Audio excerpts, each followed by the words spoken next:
nome é Ademar Silva dos Santos e eu represento a empresa Coamo Agroindustrial Cooperativa no processo 000324/2005, pautado para esta sessão.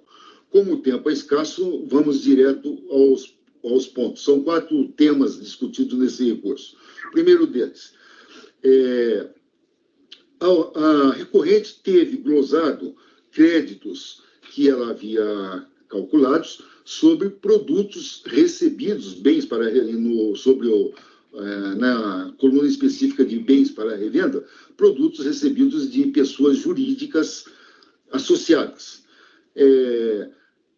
A decisão recorrida manteve a glosa do crédito a um entendimento de que, basicamente, que o inciso 2 do parágrafo 3º do artigo 23 da Instrução Normativa 635/2006, que é uma reprodução do que se encontra inscrito no inciso 2 do parágrafo 2º do artigo 3º da própria Lei 10.637, diz que não gera direito a desconto de créditos o valor de aquisição de bens ou serviços não alcançados pela incidência das contribuições ou sujeitos à alíquota zero.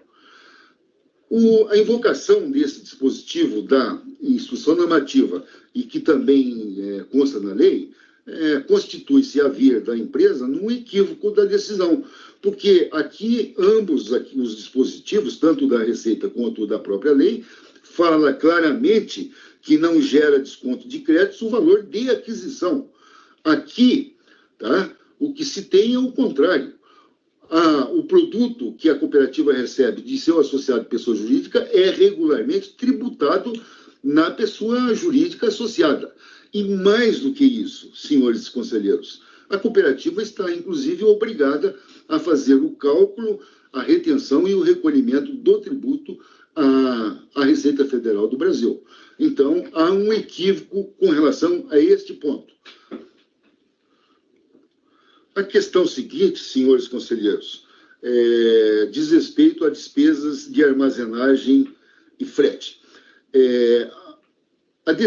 O despacho decisório glosou, e a decisão entendeu como correto, créditos que a empresa calculou sobre despesas de transportes incorridas na transferência de matérias-primas dos estabelecimentos onde entrega essas matérias-primas pelos produtores rurais até o seu local de processamento no parque industrial da empresa.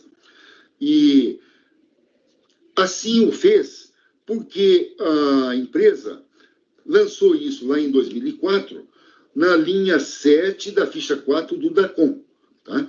Esta linha se destinava ao lançamento de despesas com frete nas operações de venda e despesas de armazenagem.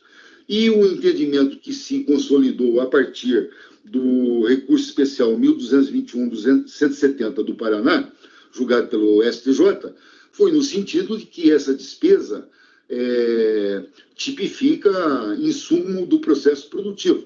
Tá? Isso é um entendimento, ao que entende a empresa, que está hoje amplamente pacificado junto a esse conselho.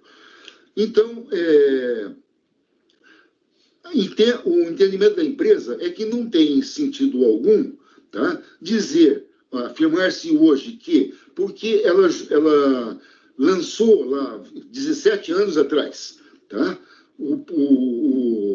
os dispêndios numa linha inadequada do demonstrativo que ela tinha que oferecer à Receita, que isso por si só, tá, impede o deferimento do crédito. O crédito é um crédito legítimo. Hoje, ele é reconhecido como um crédito legítimo. E, com todo respeito, não é equilibrado, não é proporcional, não é razoável e não é inclusive, respeitoso com o contribuinte que, após quase 17 anos dos fatos, onde o sistema da não cumulatividade do PIS era uma inteira incerteza, tá?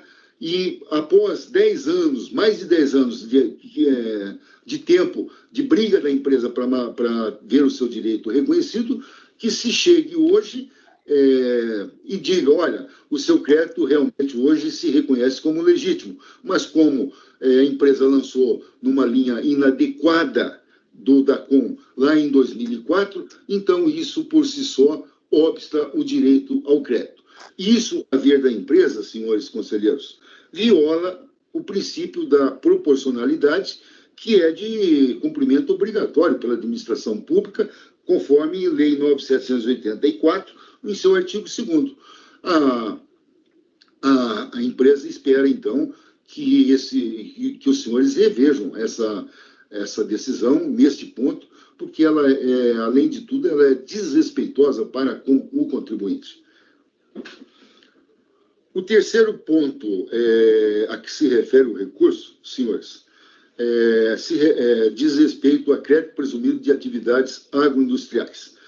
A Lei 10.637, quando ela foi publicada, instituindo o regime da não cumulatividade para o PIS, ela continha lá no seu artigo 3º um parágrafo de número 10, que dizia o seguinte: sem prejuízo do aproveitamento dos créditos apurados na forma deste artigo, as pessoas jurídicas que produzam mercadorias de origem animal ou vegetal classificados nos capítulos tais, e nos códigos tais, todos da NCM, destinados à alimentação humana ou animal, poderão deduzir da contribuição crédito presumido calculado sobre o valor dos bens e serviços referidos no inciso 2 do caput deste artigo, adquiridos no mesmo período de pessoas físicas residentes no país.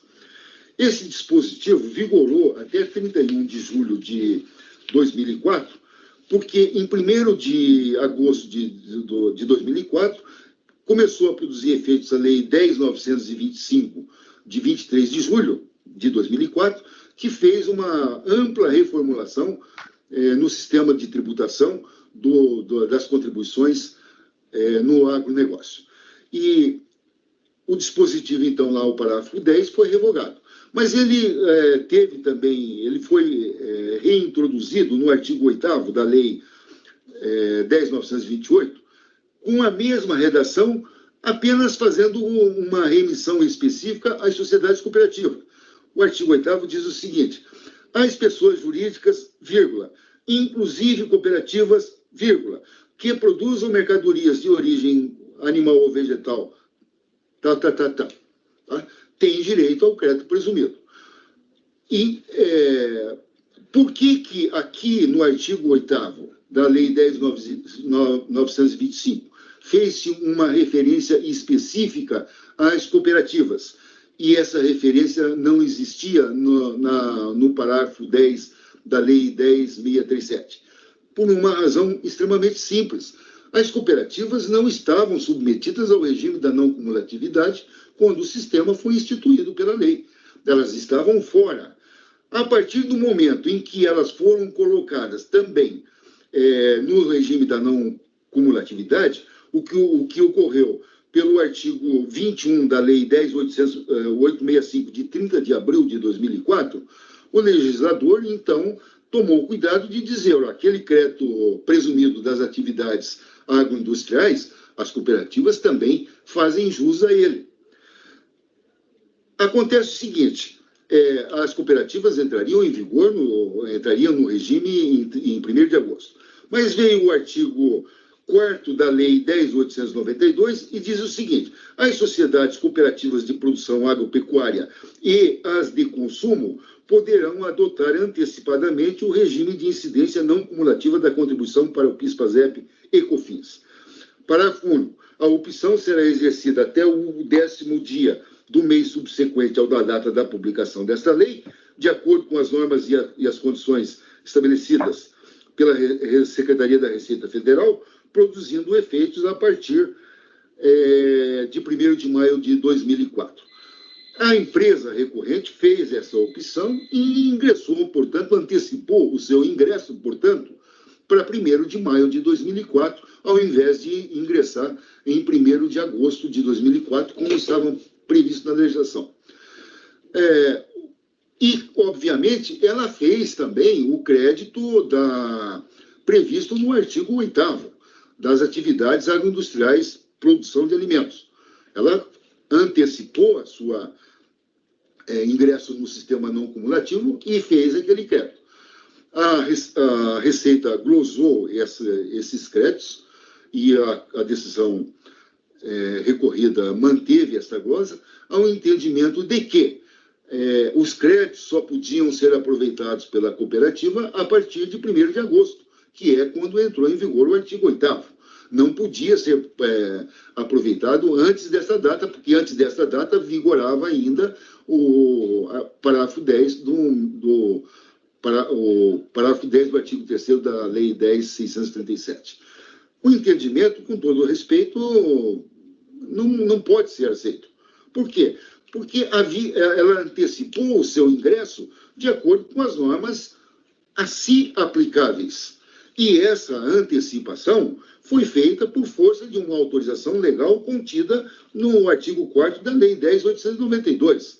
Então, afirmar-se simplesmente que a empresa podia antecipar o seu ingresso, mas não podia aproveitar o crédito que ela fazia jus de acordo com as regras elaboradas para ela, a cooperativa, com todo respeito, isso é um entendimento que deturpa a legislação e que nega a vigência ao artigo 4º da Lei 10.892, que fica nesse contexto totalmente sem sentido.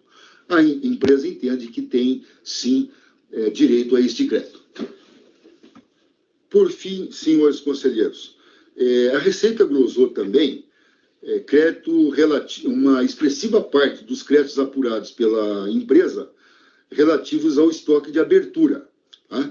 E fez isso por 2 fundamentos. Primeiro, porque no estoque de abertura considerado pela recorrente, haviam produtos entregues à cooperativa por pessoas jurídicas associadas. O fundamento é o mesmo que aqui já me reportei lá atrás, em que se invocou lá a regra que diz que aquisições desoneradas não geram direito a créditos, e, como eu já demonstrei, é um equívoco. Tá? E o outro fundamento é que a empresa calculou o seu crédito aplicando a alíquota de 1,65 sobre o estoque apurado, o que ofenderia lá a regra do artigo 11, que somente autoriza o crédito calculado pela alíquota de 0,65, a alíquota anterior. E, nesse aspecto, senhores, gostaria de pedir aos senhores o seguinte: o tempo está acabando, basta que se dê uma verificada no que foi julgado pelo STF no recurso extraordinário 587-108, agora em 2020, em junho de 2020, há pouco mais de um ano. Neste julgamento, o STF afirmou lá que os créditos de transição, os créditos presumidos, fixados na lei, tá?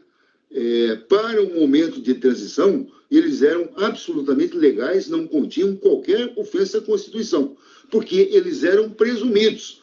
Mas os créditos e o crédito decorrente do próprio sistema, ele somente ocorreria, o direito do contribuinte, a partir de operações realizadas na vigência do sistema da não cumulatividade. Todo o crédito apurado pela empresa, tá, foi a partir de aquisições de produtos, mercadorias, já realizadas no sistema da não cumulatividade. Por quê? Porque a não cumulatividade para as contribuições do PIS entrou em vigor lá em 1º de dezembro de 2002 e a empresa só ingressou em 1º de maio de 2004. Não havia mais estoques onerados pela alíquota anterior. Então, o que se tem aqui, senhores, são créditos ordinários e não presumidos. A empresa tem direito ao crédito ordinário, porque ela já adquiriu o produto na vigência do sistema da não cumulatividade. Ok. Doutor Oswaldo, pode continuar com o seu voto. Como vocês acabaram de ouvir, todas as teses da recorrente são extremamente convidativas, mas dispõe a fiscalização que a entrega de produção pelo cooperado e recebimento pela cooperativa é um ato cooperativo. em que o associado outorga à cooperativa plenos poderes para sua livre disposição sobre os produtos entregues, sem, entretanto, implicar em operação de mercado, nem contrato de compra e venda, e, consequentemente, não há de considerá-la na apuração do crédito como bens adquiridos para revenda, no período de apuração e no estoque de abertura. Em sua manifestação de inconformidade, a recorrente argumenta contradição na interpretação normativa, com quebra da não cumulatividade, pois o ato dito cooperado é tributado pelas contribuições e, novamente, após a saída das mercadorias. Após se deparar com o artigo 15 da MP 2158-3501 e a reboque com a proibição de creditamento, em acordo de primeira instância, a recorrente passou a defender que a exclusão da base de cálculo PIS/COFINS dos valores referentes às transferências de mercadorias de associado para associação não se equiparam à isenção, suspensão ou operação sujeita à alíquota zero ou não incidência, solução de consulta POSIT 388/2017, capaz de afastar o creditamento das transferências. Não há dúvida de que, no presente caso, tratamos de ato cooperativo, isto é, de transferência de mercadorias entre associado e associação. O Tribunal da Cidadania, em precedente vinculante, Respital, tema 363, decidiu que o ato cooperativo é hipótese de não incidência das contribuições, cito. Ademais, ao contrário do que dispõe a recorrente, a proibição de oferir crédito básico não é pertinente ao não pagamento das contribuições. Artigo 3º, parágrafo 2º, inciso 2 da Lei 10.833 e também da 10.637. Suspensão, não incidência, alíquota zero, monofasia, salvo isenção, ao legislador queda exatamente igual. Inexistindo o pagamento das contribuições, não há direito ao crédito básico. E, no caso, por precedente vinculante, não há incidência das contribuições, sendo de rigor a glosa, como decidiu essa turma com composição semelhante, em acordo de relatoria do conselheiro Lázaro, que é o mesmo acordo que o Luiz Felipe, por um acaso, citou no outro processo. Prossigo. No ensejo, pela proximidade dos fundamentos da glosa, a fiscalização afasta os créditos presumidos de transferência de mercadorias de pessoas físicas associadas antes da vigência da Lei 10.925. Isso porque, como já dito, entende a fiscalização que o ato cooperativo não é compra e venda, e tampouco importa em operação de mercado. E o artigo 3º, parágrafo 5º da Lei 10.833, era claro ao dispor pela possibilidade de usufruto de crédito presumido das aquisições de pessoas físicas. Então, veja lá, a tese da fiscalização é, a Lei 10.833 dispunha há crédito presumido na aquisição de pessoa física. E a Lei 10.925 passou a prever aquisição e recebidos de cooperados. Continuo, diferentemente do que faz a Lei 10.925, ao permitir o crédito recorrente dos insumos adquiridos de pessoa física ou recebidos de cooperado pessoa física. A recorrente, de outro lado, e também agora em sustentação oral, destaca que o inciso 10, artigo 8º da Lei 10.637, proibia a adoção do regime não cumulativo às sociedades cooperativas. Por esse motivo, o legislador não descreveu no artigo 3º, parágrafo 5º da Lei 10.833, as sociedades cooperativas como beneficiárias do crédito presumido, porém, apenas as pessoas jurídicas. Então, veja só, a fiscalização diz, não estou concedendo crédito porque isso não é aquisição. E a recorrente diz, a fiscalização não está reconhecendo crédito porque a lei não dizia cooperativa. Umas duas coisas são diferentes. Tá? Do acima, salta aos olhos que o motivo da glosa não foi a não indicação da cooperativa como beneficiário do crédito presumido, descrito no artigo 3º, parágrafo 5º da Lei 10.833. E sim o não enquadramento do ato cooperativo dentro do conceito de aquisição descrito na norma então vigente. Sobre mais, a Lei 10.637 não apontava, dentre os tipos de pessoas jurídicas excluídas do regime não cumulativo, as sociedades cooperativas. A exclusão das sociedades cooperativas do regime não cumulativo adentrou o ordenamento jurídico em 30 de maio de 2003, com a publicação da Lei 10.684/2003, a mesma que incluiu o parágrafo 10º no artigo 3º da Lei 10.637, com o seguinte teor, que o próprio digníssimo patrono citou da tribuna virtual.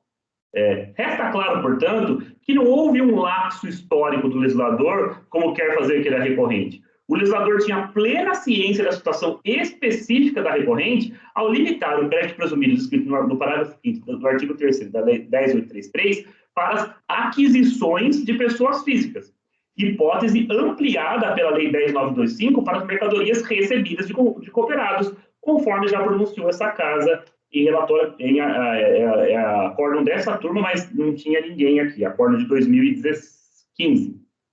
Acho que nem o Léo estava indo. Sabedores que a recorrente aceita sem qualquer ressalva que não são aquisições as transferências recebidas por si de seus associados, de rigor a manutenção da glosa.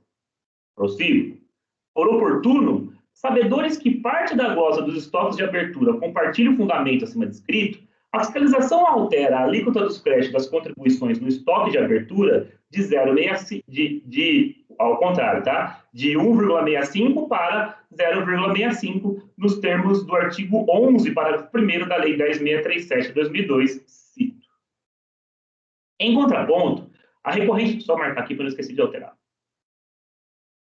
Em contraponto, a recorrente ressalta que o artigo 11 da Lei 10.637 de 2002 tem como intuito evitar o enriquecimento ilícito de parte a parte. Como no regime anterior ao descrito na Lei 10.637, a alíquota de PIS era de 0,65, nada mais natural que a concessão de crédito neste exato montante. Entretanto, a recorrente aderiu ao regime não cumulativo apenas em maio de 2004. Desta feita, os estoques de abertura da recorrente eram compostos integralmente de bens adquiridos com alíquota fixada na Lei 10.637, leia-se 1,65%. Não obstante convidativa, e que está justa, tese da recorrente, é fato que o legislador foi claro ao fixar a alíquota de 0,65 aos estoques de abertura, sem ter em mente o momento de adesão ao regime, ao menos não para a recorrente. Veja, os parágrafos 5º e 7º do artigo 11 da Lei 10.637 de 2002 descrevem a alíquota de 1,65 aos estoques de abertura, porém com limitação a alguns produtos / atividades econômicas, petróleo, bebidas, produtos farmacêuticos, etc. E, dentre elas, não se encontra a recorrente. Assim, não cabe ao intérprete distinguir onde o legislador, por sua livre opção, não fez, sendo correta a alíquota de 0,65, como já se pronunciou a jurisprudência dessa casa de outra turma. Por fim, no curso do procedimento fiscal, a recorrente foi intimada a apresentar esclarecimentos sobre os créditos de aquisição de frete.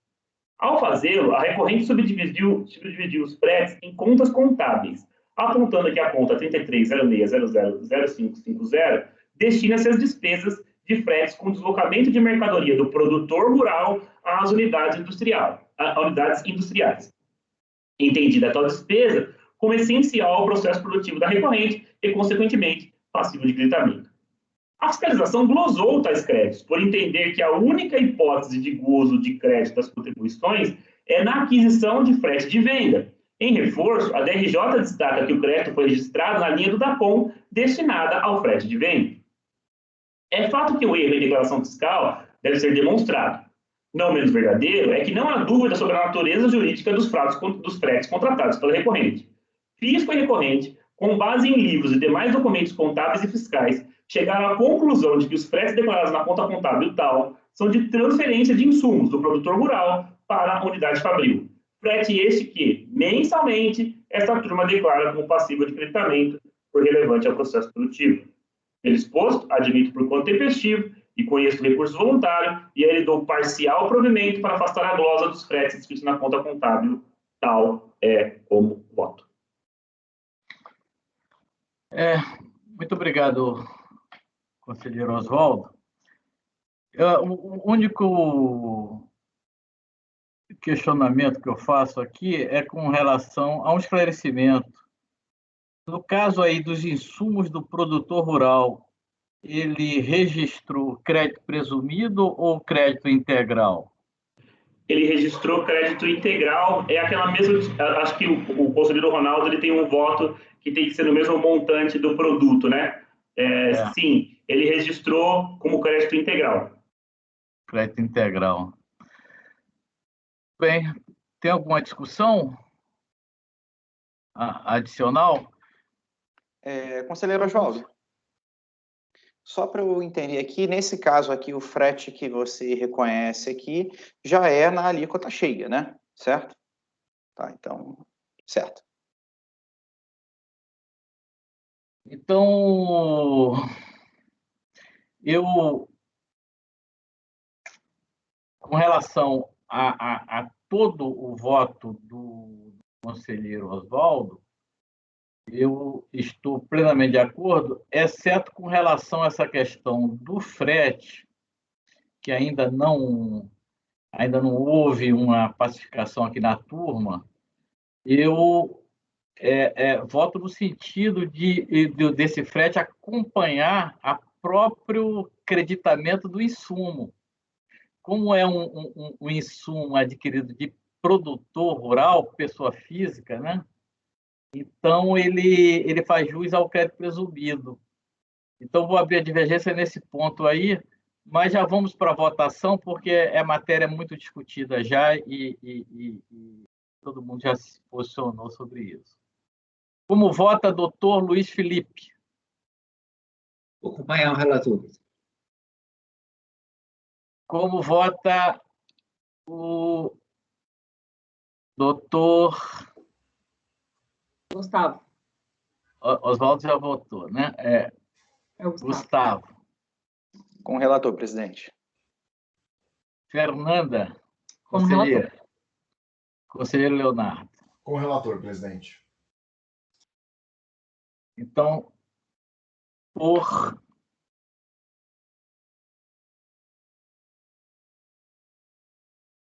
vou só proclamar aqui o resultado. Por maioria, vencido o conselheiro Ronaldo quanto ao frete.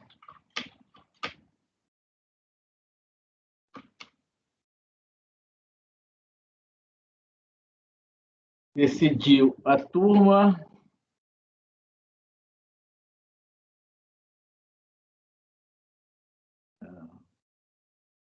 dar provimento integral no mérito ao recurso. Não.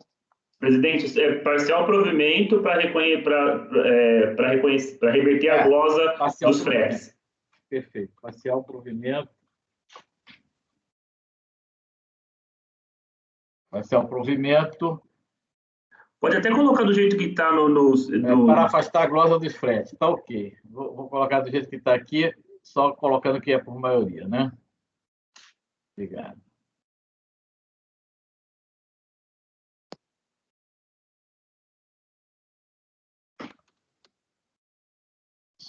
E fez sustentação oral por vídeo gravado, patrono do contribuinte, doutor Ademar Silva dos Santos, OAB 8.103.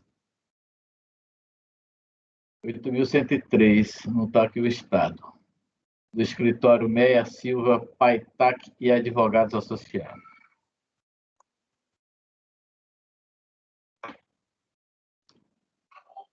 Ok. Então, esse julgamento está encerrado. Vamos para os outros processos da pauta desta mesma empresa. Então, nós vamos agora para o item... O primeiro item da pauta aqui seria o 8. Item 8 da pauta, que é o processo que termina com 2014-92. O AMO. Relatoria do conselheiro Oswaldo. A quem eu passo a palavra. O processo já se encontra na pasta, eu vou resumir, o relatório já é resumido, mas vou resumir mais ainda. Qual é a grande discussão aqui desse processo? A contribuinte ela fez um pedido de crédito presumido via PERDCOMP e preencheu esse pedido na mesma linha do crédito básico. E ela quantificou como presumido, mas pleiteou na mesma linha do básico. Por quê? Porque isso foi uma autorização legal que teve uma excepcionalidade da Lei 12.350 de 2010, que permitiu o creditamento de crédito presumido. creditamento, ressarcimento e compensação com outros tributos do crédito presumido, que é absolutamente exceção. E ela, na época, não sabia por onde pedia. Ela pediu e a fiscalização disse, olha, não, esse crédito você você deveria ter pedido em formulário papel, ao invés de utilizar o programa Perdecomp, e a discussão é essa, tá? Passo para o voto. A recorrente pleiteia a compensação com crédito presumido das contribuições de aquisição de insumos vinculados à exportação de farelo de soja, ex artigo 56A e 56B da Lei 12.350 de 2010, a qual eu cito para quem tiver curiosidade de ver o fundamento legal. A legislação específica aplicável à matéria, citada pelo inciso 1, artigo 56B, acima, é composta pelo artigo 74 da Lei 9.496 e pelas instruções normativas editadas pela Receita Federal. Por esse motivo, respeito à legislação, o órgão julgador de piso negou o provimento à manifestação de conformidade, pois que o artigo 28 da Instrução Normativa 900 de 2008 determinava a apresentação de pedido de restituição em formulário papel na impossibilidade do uso do programa Perdecomp. Bem, de saída, não se trata de pedido de ressarcimento, porém de compensação, instituto distinto, como afirmado mensalmente. A Instrução Normativa 900 de 2008 tratava de declaração de compensação no artigo 42, parágrafo 1º, acumulado com artigo 34, parágrafo 1º, cito.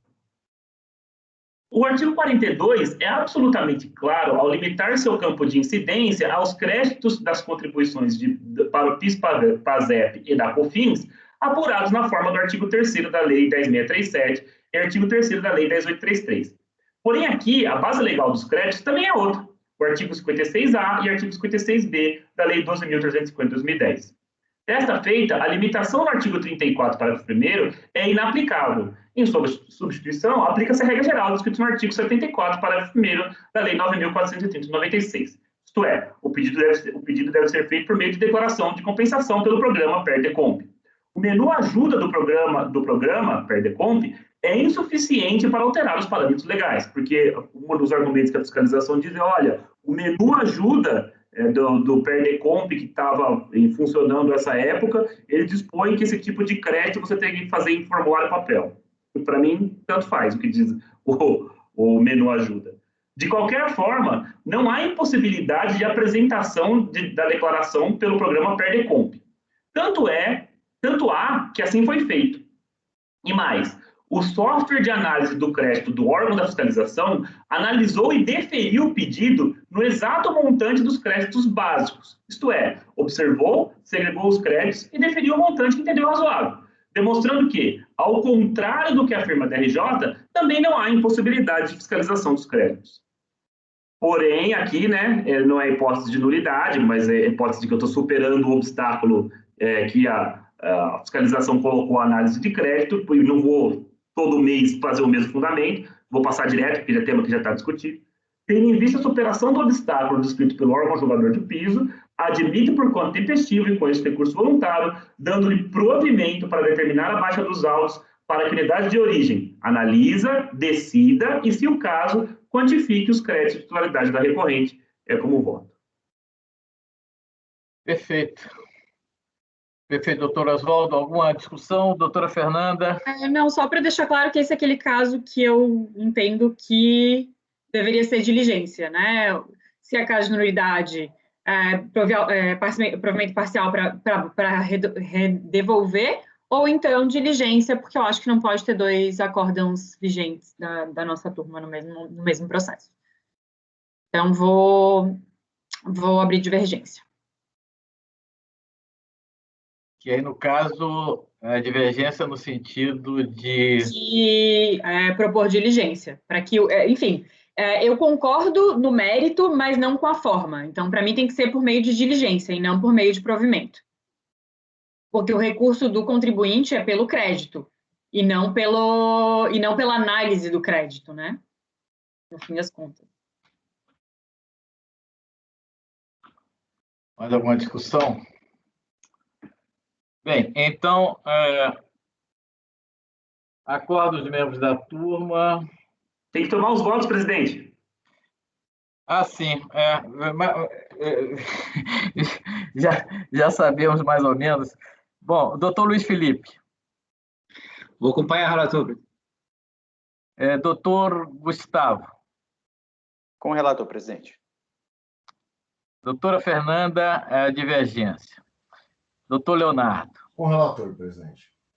Eu também com o relator. Então, acordam os membros da turma, por maioria, vencida a conselheira Fernanda, dar provimento. Você colocou provimento integral, né? Não seria provimento parcial aqui? Eu acho que faz mais sentido o provimento parcial, presidente. Eu vou alterar só para colocar provimento parcial. É porque eu fui copiando dos anteriores, sabe? Mas eu acho que você tem toda a razão, o provimento é parcial. Porque eu não concedi o mérito que o contribuinte pleiteava. Provimento parcial para determinar a baixa dos autos e para que a unidade de origem analise, decida e, se o caso, quantifique os créditos de titularidade da recorrente. Ou seja, prosseguir, né? Supere aquele obstáculo que ela mesma ergueu e prossiga na análise. Eu tomei o cuidado de colocar a palavra decida para não ficar parecendo que eu estou dizendo para ele, não, você não pode decidir mais nada sobre esse processo.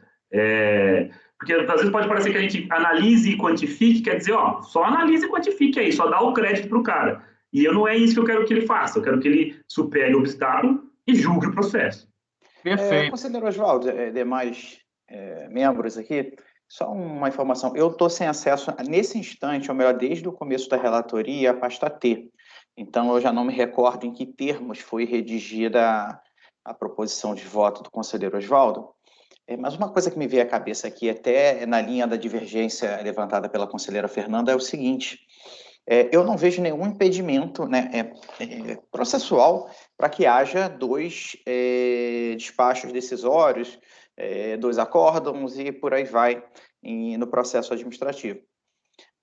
A única questão aqui que eu acho bom ficar bem claro no voto, que, como eu disse, eu não consigo ver nesse instante como é que está, é que esta nova decisão ela vai ficar restrita única e exclusivamente ao crédito presumido. Porque no momento que a gente baixar isso para a nova decisão, pelo menos em termos de sistema, vamos colocar assim, né? Porque eu estou vendo a realidade ali da pessoa que vai fazer o exame, a princípio, ela vai pensar que ela deve analisar tudo, mas não. A parte relativa ao crédito básico já foi decidida, a turma já decidiu, e sobra aqui o crédito presumido. Na verdade, o que subiu foi só aqui o crédito presumido, né? Então, eu acho importante a gente deixar isso delimitado, porque a matéria relativa ao crédito básico não foi devolvida para a unidade de origem, não. Bom, eu só vou colocar... na verdade, foi o sistema eletrônico que concedeu o crédito básico. Mas o sistema, quando voltar, ele vai processar tudo novamente. Eu vou colocar analise, quantifique, se for o caso, analise, decide e quantifique, esse, for o caso, quantifique os créditos presumidos que foram informados juntamente na DECOM. Só vou fazer esse pequeno adendo. Eu só fiz essa intervenção, perdão, conselheiro Oswaldo, porque eu não estou conseguindo ler o seu relatório e nem o seu voto. E se alguém puder mandar o próximo processo por e-mail, até eu agradeço, porque eu não preciso reiniciar a máquina aqui.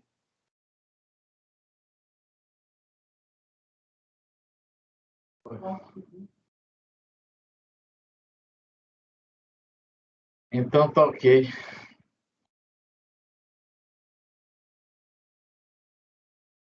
Então, quantifica os créditos de titularidade da recorrente, seria, então, fazer esse adendo de créditos presumidos da recorrente? Vai ficar assim, quantifique os créditos presumidos, só isso.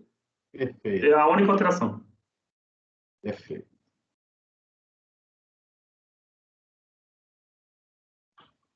Se puder passar aí o próximo para o... Eu vou encaminhar todos os votos para o WhatsApp do Gustavo. Pode deixar, já estou fazendo isso. Fernanda, eu consegui, nesse momento aqui, eu reiniciei aqui um processo na máquina, eu consegui acessar a pasta T novamente, ela tinha travado. Qualquer coisa me avisa. Qualquer coisa eu aviso, obrigado. Então, tá ok. Então, continuando no processo ainda Coamo, relatoria do Dr. Oswaldo, processo item 42 da pauta, que termina com 2017-49. Passo a palavra ao relator. Bom, esse aqui é a multa por compensação não declarada vinculada aos processos que nós acabamos de julgar. Tá? Então, o que ela alega em síntese é a impossibilidade de lavratura do auto de infração antes do encerramento do processo administrativo de compensação, improcedência do lançamento, uma vez que a compensação deve ser integralmente homologada, inconstitucionalidade da infração por violação do contraditório e ampla defesa, ao qual a DRJ de Ribeirão Preto manteve o lançamento, porque o lançamento combatido encontra-se devidamente fundamentado por dispositivo legal, regulamento ditado, que se encontra em vigor e integra a legislação tributária. A autoridade administrativa não pode se pronunciar sobre a inconstitucionalidade de leis e não há no texto legal qualquer indicação de que a imposição da penalidade depende da conclusão do processo administrativo em que é discutida a não homologação parcial das compensações. E aí ela busca guarida nesse conselho, reiterando quanto descrito em sede de impugnação.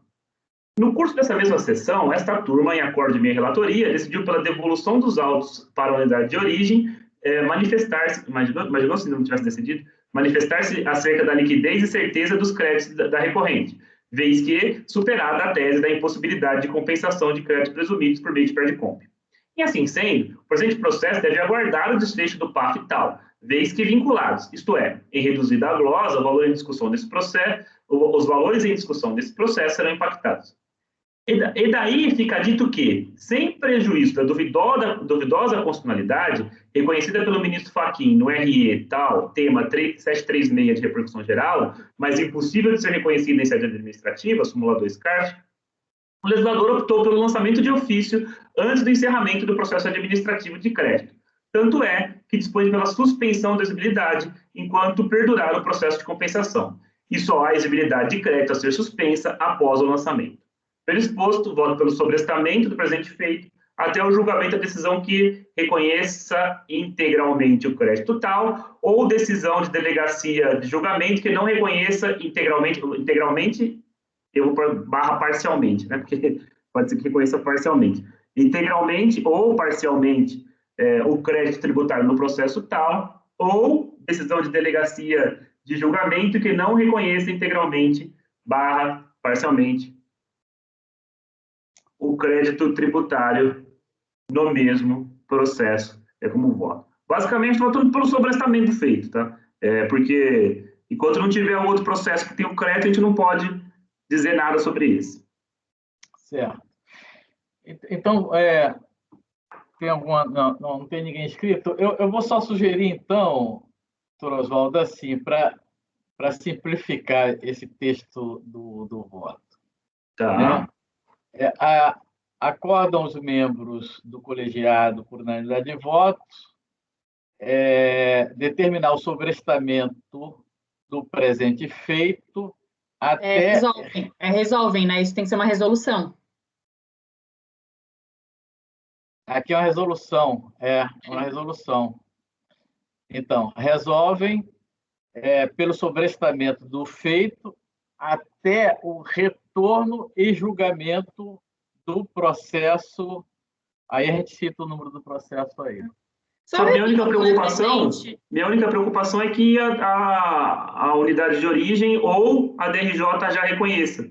É por isso que eu fiz esse texto mais comprido. Porque pode ser que nem nunca volte. E aí vai ficar esse processo aqui sobrestado ad eternum. Essa é a minha única preocupação. Por isso que eu fiz um texto um pouco mais composto. Oswaldo, eu estou aqui, enfim, eu vou até que ter reiniciando a máquina aqui, que eu tive sucesso, só que parcial. Mas agora também me veio à cabeça o seguinte, o fato do processo... Porque esse aqui é um caso de processo decorrente, né? E a multa isolada é um clássico processo decorrente do processo de compensação. Isso. E a partir do nosso julgamento aqui, o processo de compensação ele foi para uma instância diferente do CARF. Então, parece que a proposição de diligência aqui, eu não lembro agora como fica no regimento, mas parece que não seria o caso de meramente sobrestar e aguardar o retorno, não seria o caso de enviar para lá Agora, eu realmente Eu não me pensei nisso recordo. também, e acho que também é uma solução até mais razoável, para falar a verdade, porque ia acompanhar o outro processo e se fosse reconhecido lá embaixo, eu matava esse processo. Então, eu posso votar pela vinculação, eu altero para só reconhecer a vinculação dos dois processos, como já reconheci, e determino que deve, como o outro foi baixado, esse deve acompanhar o processo número tal. Acho que fica menos complexo. Mas esse processo que nós estamos citando aqui no voto, Oswaldo, ele não é esse que nós acabamos de... Sim. Sim. Então, mas aí, então, outra seção do CARF aí, que o doutor Gustavo falou, hein? Não, outra instância. Porque se a gente voltar pela vinculação dos dois, que como já está aqui reconhecida a vinculação, esse processo vai ficar junto com o outro e ele vai acompanhar. Se a unidade de origem reconhecer ou reconhecer parcial, esse aqui vai cair total ou parcial. Se a DRJ reconhecer total ou parcial, esse aqui vai cair total ou parcial. Eu não precisaria sobrestar, entendeu? Eu só reconheço a vinculação dos dois processos e determino, como o outro foi dado baixa para prosseguir o julgamento, eu mando esse aqui junto para que seja dado baixa para prosseguir o julgamento. Eu trago até aqui, no parágrafo 4º, artigo 6º do RICAF, veja o seguinte, nas hipóteses previstas nos incisos 2 e 3, no inciso 2 é a decorrência, que é o nosso caso aqui, se o processo principal não estiver localizado no CARF, e a partir desse julgamento não vai estar mais, o colegiado deverá converter o julgamento em diligência para a unidade preparadora para determinar a vinculação dos autos ao processo principal.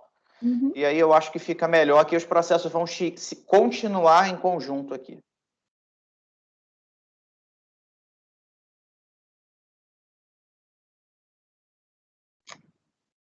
Senhor presidente, se você preferir interromper a gravação, eu vou reiniciar minha máquina. Ou então eu saio e volto. Fica a seu critério. Mas aqui vai ser unânime, ninguém se opõe, né? Ah, sim. Perdão. Então, pode ir iniciando enquanto a gente proclama o resultado e ajusta a ata. Tá bom. Então, vamos ver, doutor Oswaldo, como é que a gente... vamos proclamar esse resultado. Resolvem, por unanimidade de votos, os membros do colegiado, pela conversão do julgamento em diligência para que a unidade preparadora determine a vinculação dos autos ao processo principal número 10.950/2014-92. Perfeito, é isso mesmo. Ele vai para lá e, quando ele for para lá, é que se aplica isso aqui, e aí a unidade preparadora junta os dois processos por apertação. Ok. Então, proclamado o resultado.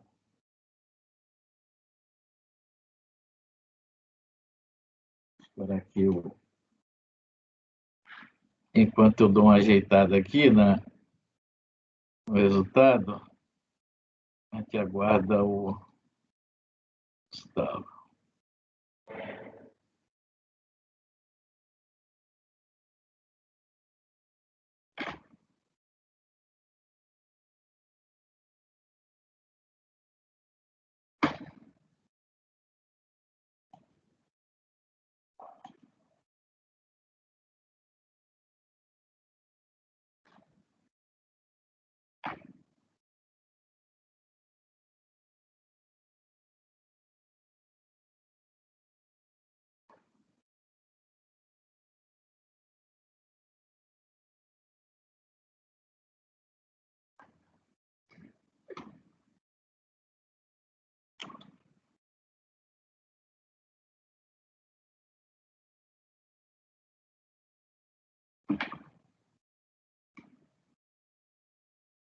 Eu acho que só tem o último agora, né, Oswaldo? Temos o o item 64 da pauta, que é o processo que termina em 16, 2013 e 16. E depois tem o 70, né? O 70... ainda tem mais 3. Não, 72 já foi. Agora 70 e 71 já eu acho que foi. são iguais, né, Oswaldo? Porque 70 e 71. 71 não está na pasta. Opa, peraí, deixa eu ver aqui. 64, 70, Sim, 70 e 71 são iguais. Então a gente tem que julgar do 64 ao 69 e depois 70 e 71. São mais 2016, 80, tá aqui. O 64, então, é o que nós vamos agora, 2013 e 16. Isso, e é paradigma para o 65 a 69. O 2013, ele é... os dois são razoavelmente simples.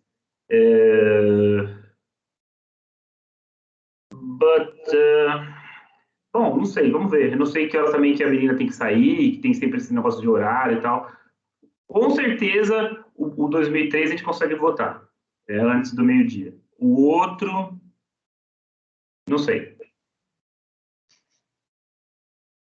2013 a gente consegue, né? Que é esse próximo agora? Sim.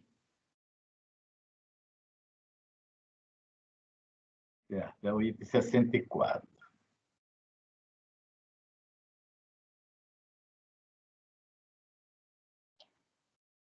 Como é que ele está aqui?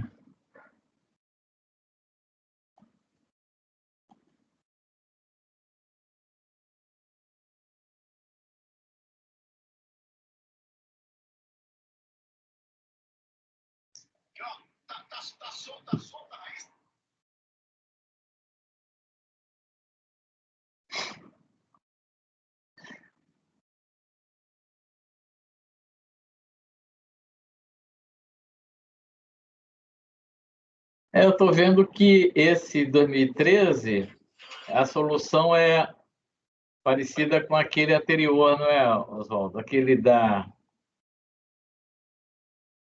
que você determina a superação do óbice levantado pela unidade de origem. Mas primeiro eu coloquei uma diligência porque está faltando documentos, o processo está mal instruído. E é um tema de prescrição, e esses documentos que estão faltando podem alterar a decisão. Porque sempre você tem que trazer a diligência, e se for superada, você tem que votar, né? Então eu já coloco nos dois para a gente já resolver de uma vez. Mas tem antes da discussão se vai baixar para superar a prescrição ou não, tem uma discussão sobre diligência, porque tem falha de instrução nesse processo.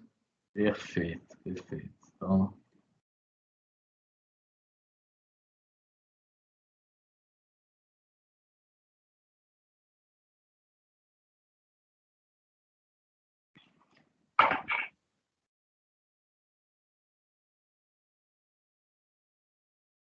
Janaína?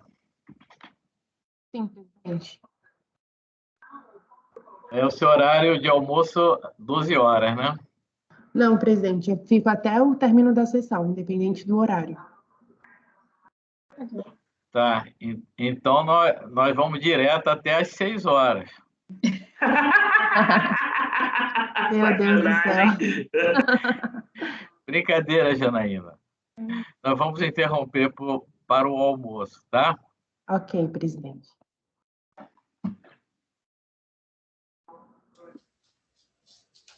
O presidente está ficando tirando, presidente? Já estou de volta, hein? Só para... 2 Ok. horas e 30 segundos. Obrigado, doutor Gustavo. Conseguiu fazer tudo aí, né? Então, vamos lá. Oswaldo, pode ler, então, o item 64 da pauta, por favor. Já está na pasta. Traço de pedido de ressarcimento de crédito presumido de COFINS, artigo 56A e 56B da Lei 12.350 de 2010, exportação apurada no terceiro trimestre de 2006. O pedido foi indeferido pela DRF Maringá ante a prescrição do direito creditório, uma vez que O parágrafo único do artigo 30 da IN tal dispõe que o ressarcimento poderá ser solicitado somente para créditos apurados até 5 anos anteriores contados da data do pedido.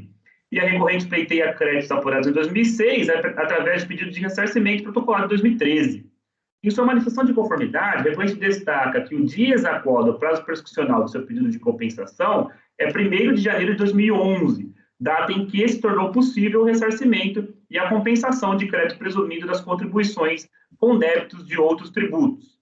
Ademais, a recorrente já havia pleiteado os créditos em lista por meio do programa Perde-Comp em 20 de outubro de 2011, porém teve seu pedido indeferido pela impossibilidade de distinguir a origem dos créditos. A DRJ de Ribeirão Preto negou o provimento à manifestação de conformidade porquanto, em face de sua natureza complexiva, a data a ser considerada como origem desse direito creditório será o último dia do mês de apuração dos créditos presumidos, e, por conseguinte, o marco inicial da contagem do prazo prescricional será o 1º dia do mês subsequente ao de apuração dos créditos. Intimada a recorrente busca guarida nesse conselho, reitorando o quanto descrito em manifestação de conformidade, somada à citação de jurisprudência do Regional Gaúcho, que lhe é favorável. Voto. Trata-se de pedido de ressarcimento de crédito presumido de COFINS, de aquisição de insumos vinculados à exportação de farelo de soja, ex-via artigo 56A e 56B da Lei 12.350 de 2010. O pedido formulado pela recorrente foi negado pela fiscalização por prescrito nos termos do artigo 1º do Decreto 20.910, pois protocolado mais de 5 anos após período de apuração dos créditos, final do 3º trimestre de 2006. Pois bem, na relatório fiscal, que antes do presente pedido, a recorrente havia retificado o PER eletrônico por diversas vezes, a última em 20 de outubro de 2011. E aí eu cito o trecho em que diz isso. Todavia, a fiscalização não traz aos autos cópia dos procedimentos administrativos vinculados aos pedidos eletrônicos de ressarcimento, impedindo a análise da suspensão e interrupção do prazo prescricional, tal como dispõe, respectivamente, os artigos 4º, 8º e 9º do Decreto 20.910 de 1932, ao qual eu cito. Não saber em que data foi proferida a decisão que decretou a prescrição do direito de petição equivale a desconhecer em que data a prescrição tornou a ocorrer, quer pela metade ser interrompida, quer o prazo residual ser suspensa. Pelo exposto, voto por converter o julgamento em diligência para que a unidade preparadora traga os autos cópia integral dos procedimentos administrativos vinculados aos pedidos eletrônicos de ressarcimento tal, tal e tal. Porque aqui o que acontece é razoavelmente simples. Ele fez a Lei 12.350 de 2010, ela passou a prever a possibilidade de uso de crédito presumido para fazer compensação e ressarcimento. Pretty much o que nós acabamos de julgar no outro processo. E o que o contribuinte fez? A partir da publicação dessa lei, ele tinha um PER que não estava analisado e ele retificou esse PER para incluir os créditos presumidos. A fiscalização disse, opa, você não pode incluir esses créditos presumidos nesse PER porque já está prescrito.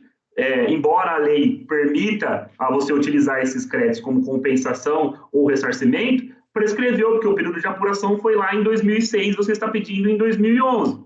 Aí eu falei, bom, fisco, pode ser que você tenha razão ou não, isso com base na Lei 20.910 de 1932, porém, a mesma lei que prevê o prazo de 5 anos, ela prevê hipótese de suspensão e interrupção da prescrição, que se conta quando? Enquanto perdurar o processo administrativo, 1, e 2, a partir da decisão que indefere o processo administrativo, o pedido de crédito, em que ele se conta pela metade. Então, por isso, eu preciso saber em que data foi proferida essa decisão, ainda que seja eletrônica, ainda que não seja por espaço decisório de um ser humano, para poder dizer se prescreveu ou se não prescreveu, e é por isso que eu estou pedindo a baixa para que seja feita a instrução. Obrigado, doutor Oswaldo. Tem alguma discussão? Tem? Tem, senhor presidente. Eu fiquei com uma dúvida aqui em relação aos fatos, se o conselheiro Oswaldo puder me esclarecer, é o seguinte, nesse processo aqui, nós temos um pedido de ressarcimento, que originalmente, enfim, creio eu que ele contivesse outros créditos, e aí o contribuinte retificou esse pedido de ressarcimento para incluir o crédito presumido, é isso? Então, assim, perante a administração fazendária, o primeiro pleito especificamente em relação aos créditos presumidos foi a retificação. Aparentemente, sim. Não sei porque não tem o processo. Aparentemente, sim. Pelo que está narrado no relatório fiscal, sim, mas como eu disse, não tem o processo ou o procedimento vinculado ao outro PER. Esse é um dos motivos que eu sei onde você quer chegar, para inclusão administrativa. Pode ser que sim, pode ser que não. Eu não sei, eu não vi o processo. Não, sim, é porque o que acontece? É porque isso que eu trago aqui, pelo que me parece, são as alegações do próprio contribuinte. O contribuinte em nenhum momento informa ter praticado algum ato naqueles autos que sejam hipótese de suspensão ou interrupção. Isso que não ficou claro para mim. A hipótese, se você ler o artigo 4º da Lei 20.910, que está citada, ele diz o seguinte: não corre a prescrição durante a demora que, no estudo ao reconhecimento do pagamento da dívida considerada ilíquida, tiverem as repartições ou funcionários encarregadas de estudá-las ou apurá-las. Isso quer dizer que, a partir do momento que se inicia o processo administrativo. E aí prossegue o artigo 8º. A prescrição somente poderá ser interrompida uma vez. E aí o artigo 9º. A prescrição interrompida recomeça a correr pela metade da data do ato que a interrompeu ou do último ato ou termo do respectivo processo. Ou seja, ao contribuinte, basta o pedido. Certo. Para o contribuinte, basta isso. Certo. Então, ele não precisa nem alegar que suspendeu ou que não suspendeu. Uma das coisas que eu preciso ver entre um processo e o outro processo, e dentre as coisas, é se o primeiro processo ainda está em andamento. Porque pode ser que ele tenha, no outro processo, como a gente vai julgar cenas dos próximos capítulos, pode ser que no outro processo ele tenha também entrado com manifestação de conformidade, ele tenha também entrado com recurso voluntário, que isso já tenha sido julgado. Eu não sei. É por isso que eu estou pedindo, de novo, para que se tragam os processos. Porque, para mim, aqui, o que me parece é o seguinte: eu compreendo as ponderações a respeito do decreto 20.910, acho que são pertinentes e aplicáveis ao caso, mas elas são aplicáveis aos créditos que estavam sendo pleiteados lá originalmente. Os créditos que estavam pleiteados originalmente, como o próprio contribuinte informa, não continham crédito presumido que a gente está aqui discutindo, né? Então, se esse crédito presumido não tinha sido pleiteado originalmente, todas essas hipóteses de suspensão, interrupção ali prevista no decreto 20.910 se aplicam aos créditos que lá estavam, entre os quais, como eu acabei de mencionar aqui, não se incluiu o crédito presumido. Então, qualquer hipótese que tenha ocorrido de suspensão ou interrupção, certamente foi em relação a créditos outros que não presumido, para o qual a preclusão administrativa estaria, assim, ao meu ver, pelo menos só com essas ponderações que eu estou fazendo, configurada diante lá do artigo parágrafo 1º, do 56A, se eu não me engano, da 12.350. Então, assim, para mim, eu estou com uma dúvida só na questão fática, porque eu entendi o seu fundamento, eu concordo com ele, mas esse fundamento, na minha opinião, ele só vai poder prevalecer se no pedido original, o que não parece ter ocorrido, já existisse um pleito pelo crédito presumido. E pelo que o próprio contribuinte diz, isso não ocorreu. Ele diz que ele retificou e essa retificadora já foi após o prazo da 12.350. Então, esse é o meu questionamento. Então, vamos lá. Eu não queria entrar no antecipar o voto, mas vamos lá. Em 30/10/2006, não existia hipótese de concessão, de compensação com outros créditos ou ressarcimento de crédito presumido vinculado ao agronegócio. Não existia essa hipótese. Então, o contribuinte, evidentemente, não pediu em 30/10/2006 esses créditos. Certo. Assim como não pediu de novo em 30/8/2007, porém, em 20/10/2011, quando ele fez a última retificação, já estava em vigor o artigo 56A e 56B da Lei 12.350 de 2010, que passou a permitir os créditos para esse trimestre A partir de, relativamente aos créditos apurados dos anos de calendário 2006 a 2008, a partir do primeiro dia do mês subsequente à publicação desta lei, que foi dezembro. Então, a partir de janeiro, ele poderia pleitear. Então, aqui nasceu a pretensão do nosso digníssimo colega contribuinte. Então, eu não posso dizer, de forma alguma, que o crédito dele está prescrito, porque não existia pretensão. Se não existia pretensão e prescrição, são assuntos que se interpenetram. Se ele pedisse em 31 de dezembro de 2010 este crédito, negaríamos sem nenhuma dificuldade, pois ele não teria direito a esse crédito, não teria pretensão a esse crédito, que ele passou a vir a ter apenas em 1º de janeiro de 2011. É por isso que, quando ele fez essa retificação, essa primeira retificação do DECOMP, ele fez com o prazo prescricional dele de 6 meses, 7 meses. Mas também me preocupa, e é um dos motivos pelo qual eu estou pedindo a diligência, me preocupa o fato da preclusão administrativa. Pode ser que ele tenha atirado para os dois lados, como já nós vamos ver na cena dos próximos capítulos. Pode ser que ele tenha atirado para os dois lados para ver onde pegá-lo. Então, seria absolutamente temerário eu superar a prescrição sem ver o que está nos outros processos. Eu preciso ver os processos, ver o valor do Telecom e falar assim, não, tá, eu posso superar porque ele efetivamente não pediu crédito.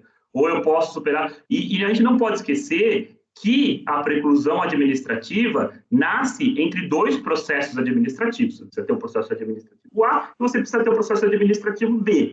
E você só tem o processo administrativo ou A ou B a partir do momento em que há a oposição de manifestação de inconformidade. Se não teve manifestação de conformidade, não existe processo administrativo. Existe um procedimento administrativo. E aí sim é que se fala em concomitância de procedimentos, assim como concomitância de processo. O processo só realmente se inaugura a partir do momento em que é feita a citação válida. Vale para o processo judicial, vale para o processo administrativo e vale mais ainda para o processo administrativo, porque assim dispõe o artigo 74 da Lei 9.430 de 96. É por isso que insisto na diligência.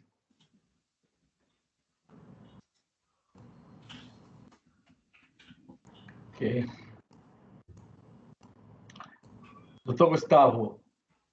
Senhor presidente, eu vou então abrir divergência aqui, porque, pelo menos pelo relatório do conselheiro Osvaldo, e enfim, analisando também a decisão e a própria recurso voluntário do contribuinte, nada me leva a crer que esse crédito havia sido pleiteado em momento anterior a essa retificadora, né? Então, a priori, é a retificadora que está valendo aqui como data de referência para o pleito do contribuinte.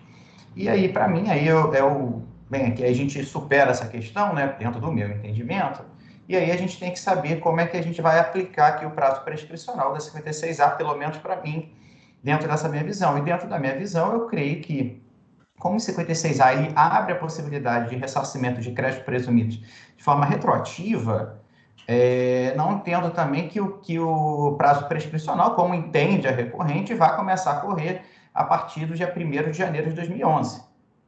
Pelo contrário. Exatamente isso que eu também queria que o conselheiro Osvaldo, nessa proposta de retorno, essa questão da prescrição. O artigo 56A autoriza, né, créditos do ano calendário 2006. Aqui o contribuinte está pedindo do 3º trimestre, se não me engano, de 2006, né? Isso. 3º trimestre de 2006. E, de fato, essa lei entra em vigor. Ela foi publicada em dezembro de 2010, entrando em vigor nessa data mesmo, né? Sim. Nessa data aí. Então, o pedido dele é de quando? Esse pedido retificado aí? O primeiro pedido dele, que ele fez o pré-retificador, foi no mês 10 de 2011. Que ele fez o pré-retificador, 10 de 2011. Então, o primeiro exercício da pretensão desses créditos, estou falando do exercício da pretensão, não estou falando condenação, estou falando do exercício. Ele exercitou a pretensão dele no mês 10 de 2011. 2011. E aí a gente não sabe o que aconteceu com o processo. Eu não sei se esse processo, assim que ele pediu, já foi... Eu estou indo pelo raciocínio de vocês, tá? Eu acho que o raciocínio de vocês não é o mais correto, mas estou indo pelo raciocínio de vocês. Vamos dizer que ele tenha entrado com essa retificadora, a primeira vez que ele exerceu o pedido de crédito presumido, em 10 de 2011. Ainda não havia passado os 5 anos do período de apuração. Aí, a partir desse momento, o processo ficou parado mais 1 ano e 2 meses, antes de ter alguma decisão sobre esse processo. Se ele ficou parado mais 1 ano e 2 meses, a prescrição, pela dicção da lei, está suspensa. Não sou eu que estou dizendo, é o legislador. Aí, vamos imaginar, então, que, não, tudo bem, ficou 1 ano e 2 meses suspensa, e a partir desse 1 ano e 2 meses, a fiscalização, como aparentemente, indeferiu. O crédito começa a se contar pela metade. Isso não sou eu que estou dizendo. Ele está dizendo o artigo 9º do decreto que nós acabamos de citar. O mesmo decreto que dá a base do prazo prescricional, ele te dá também a base das causas de suspensão e interrupção da prescrição. Como é que eu vou saber, adotando o raciocínio que vocês estão adotando, como é que eu vou saber se prescreveu ou se não prescreveu? Ora, só se eu tiver com outro processo.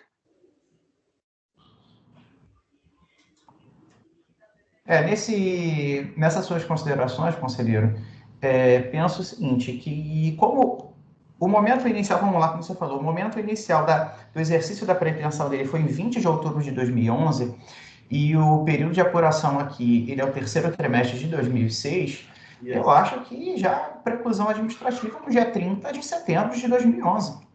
É por 20 dias, mas parece que ocorreu sim. Eu não estou conseguindo enxergar de outra forma, porque seja lá o que tenha ocorrido nesse processo anterior, não me importa, como o processo anterior, ou melhor, o pedido anterior, ele não continha o crédito em questão, só continha outros créditos, o crédito em questão, o exercício dessa pretensão se deu nessa retificadora aí de 20 de outubro de 2011, nesse momento já havia preclusão administrativa, no meu entendimento. Por isso que eu não estou conseguindo alcançar aqui o pedido de diligência, porque eu entendi a dedução do teu raciocínio, mas é que o problema é essa data inicial aqui, porque se o próprio contribuinte informa que antes disso não havia nenhum informe, né, à Fazenda, de qualquer maneira que seja, desse crédito presumido, eu não consigo enxergar a não preclusão. Então, eu vou abrir divergência mesmo nesse ponto para a gente poder votar. Mas só um minutinho, o doutor Gustavo. O 3º trimestre de 2006 termina no dia 30 de setembro de 2006, né?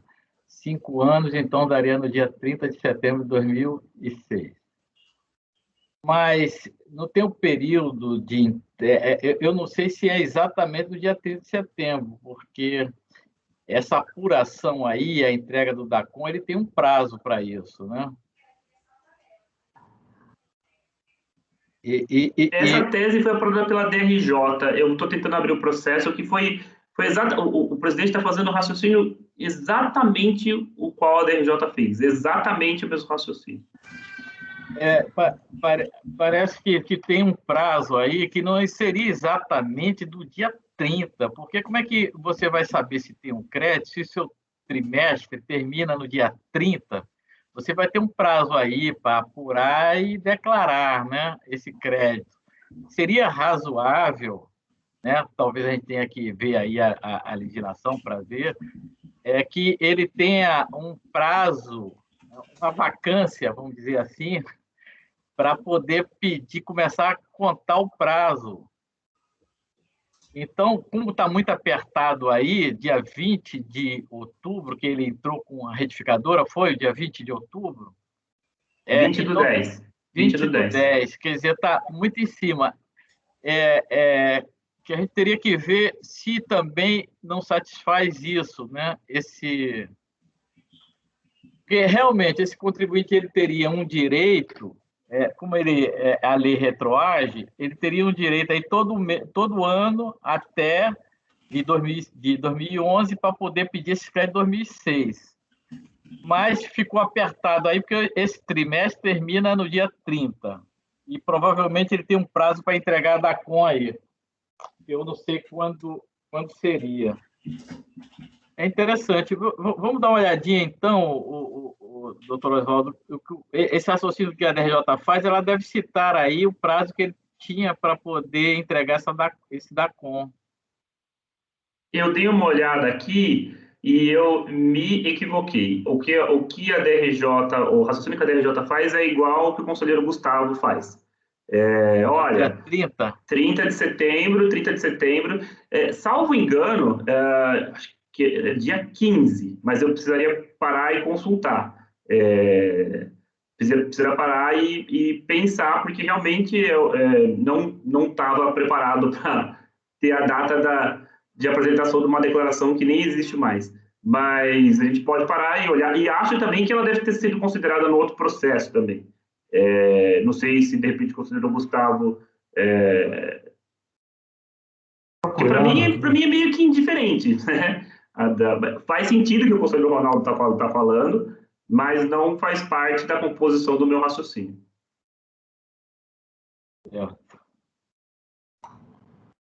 Então, vamos se já está mais ou menos concluído a discussão, vamos partir para a votação, né? Quer acrescentar alguma coisa, conselheiro Gustavo? Não, eu entendi as suas considerações, penso que especificamente nesse caso aqui, que a gente está tratando aqui de uma abertura excepcional de créditos retroativos, inclusive, eu acho que essa data acaba não tendo tanta relevância, mas eu estava aqui até tentando diligentemente procurar essa data e não é um pouco difícil nesse momento, porque essas datas vão mudando ao longo dos anos, né? Então, teria que saber como é que estava vigorando na época, então fica um pouco complicado. Ok. Exatamente, essas datas vão mudando aí. Doutor, vamos para a fase de votação. Doutor Luiz Felipe. Presidente, eu vou acompanhar a divergência. Vai acompanhar a divergência. Doutor Gustavo. Divergência. Divergência, né? Doutora Fernanda. Eu vou com o relator, eu só acho que ali na parte dispositiva, depois, no finalzinho ali, o Oswaldo vai ter que dar uma ajustada, né? Porque não está claro que é diligência e não está pedindo relatório circunstanciado, que eu acho que é importante, porque... Voto por converter o julgamento em diligência, conselheira Fernanda. Não sei, então eu abri... bom, enfim. Mas eu voto com o relator. Doutor Leonardo. Com o relator, presidente. Bem, eu vou assumir uma posição mais cautelosa e vou votar com o relator, pela dirigência. Como diria o conselheiro Carlos. Pantaroli. Não? Carlos Pantaroli. Acordo dos membros do colegiado, por maioria, vencidos os conselheiros Gustavo e Luiz Felipe, converteu o julgamento em diligência nos termos do voto do relator. Então, vamos parar por aqui, para todo mundo poder almoçar, e a gente retorna, seria às 13h30, gente? Presidente, eu estou com um probleminha aqui, que a minha assistente aqui não veio, está com um atestado médico, então eu estou sem almoço em casa. Pode ser que eu atrase um pouquinho. Certo. Vou ter que sair, não tem nada em casa. Eu estou chegando de férias, não tem nada, absolutamente nada em casa. Já está vazia. Então a gente vai ter que fazer um Civiration aí. Pode parar a gravação.